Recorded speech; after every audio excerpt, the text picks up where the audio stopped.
इसका वो भी बना दो, सर्किट बना दो। तो सर्किट कैसे बनाओगे?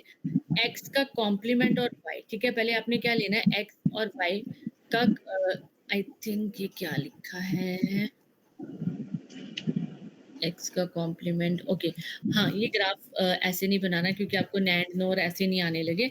आपको नॉर्मल जो इक्वेशन बनेगी उसका ग्राफ क्रिएट करना है। तो इसका ग्राफ देखो कैसे क्रिएट होता है। आता आपको ग्राफ बनाने, ये नहीं बनाना आपको क्योंकि उन्होंने इसमें पूछा था नैंड ही यूज करना है, तो आपको इतना नहीं आने लगा, ठीक है?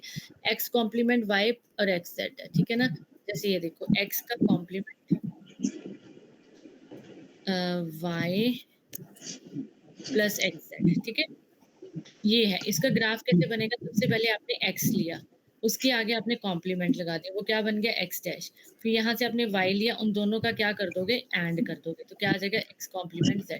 फिर x लेना है आपने, यहाँ से x लिया, ठीक है? फिर एक आपने गेट्स तो नहीं है शायद सिर्फ, है, गेट्स तो नहीं है शायद सिलेबस में।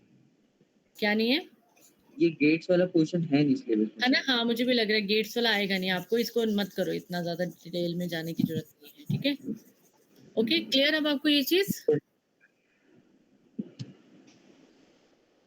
बस आपको ऐसा क्वेश्चन आ सकता है कि इक्वेशन ऐसे दी होगी और आपको कैसे सॉल्व करना है कि जितने वेरिएबल है वो सब में होने चाहिए सारे, नहीं होंगे तो वहां 1 से मल्टीप्लाई करके उसको क्या करना है आपने, एक सिंपल और उसके साथ कॉम्प्लीमेंट लिखना है, ठीक है? आप इसको नोट डाउन करो, मैं आपका नेक्स्ट चैप्टर निकालती हूँ जो करना है। आपको पेपर मिलता है जो टेस्ट हुआ था?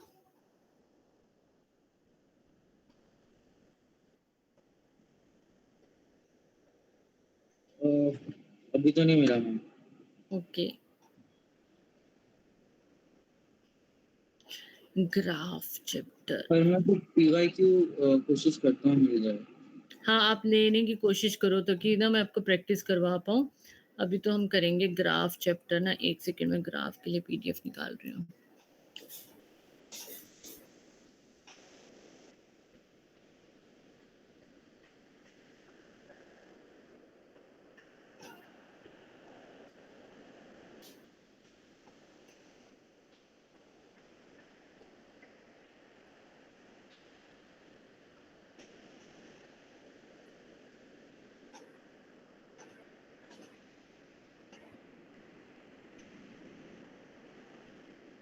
तो ये क्या होगी, मान लो ये E1 एज है, ये E2 है, ये E3 है। तो E2 एज क्या है, A से C तक, E3 एज क्या है, B से C तक है, ठीक है? तो ये क्या है, एजेस है। तो इसको क्या बोलते हैं, ग्राफ। तो ग्राफ क्या है, basically is a combination of vertices and edges.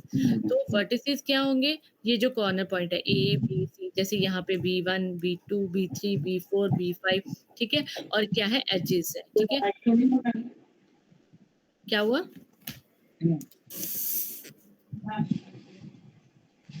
अब जैसे आपको ये क्या आ जाता है कि जो आपके पास ग्राफ दिया होता है, ठीक है ना?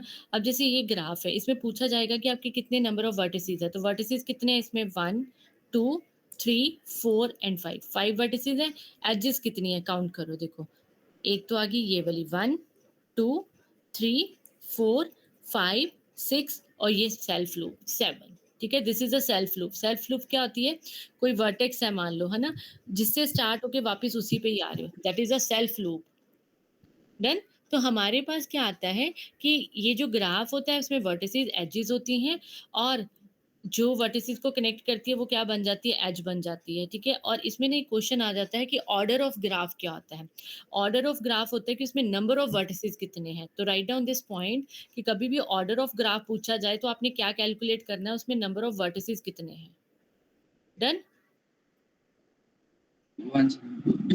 और order of graph the number of vertices. Vertices, और अगर आपको साइज ऑफ ग्राफ पूछते हैं, ग्राफ का साइज, तो फिर क्या चेक करोगे, नंबर ऑफ एजेस। जैसे इसके अकॉर्डिंग है, इसमें ऑर्डर ऑफ ग्राफ कितना है, हम लिखेंगे 3, क्यों, 3 वर्टिसेस है A B C। Size of graph में क्या देखेंगे, एजेस, एजेस आल्सो देयर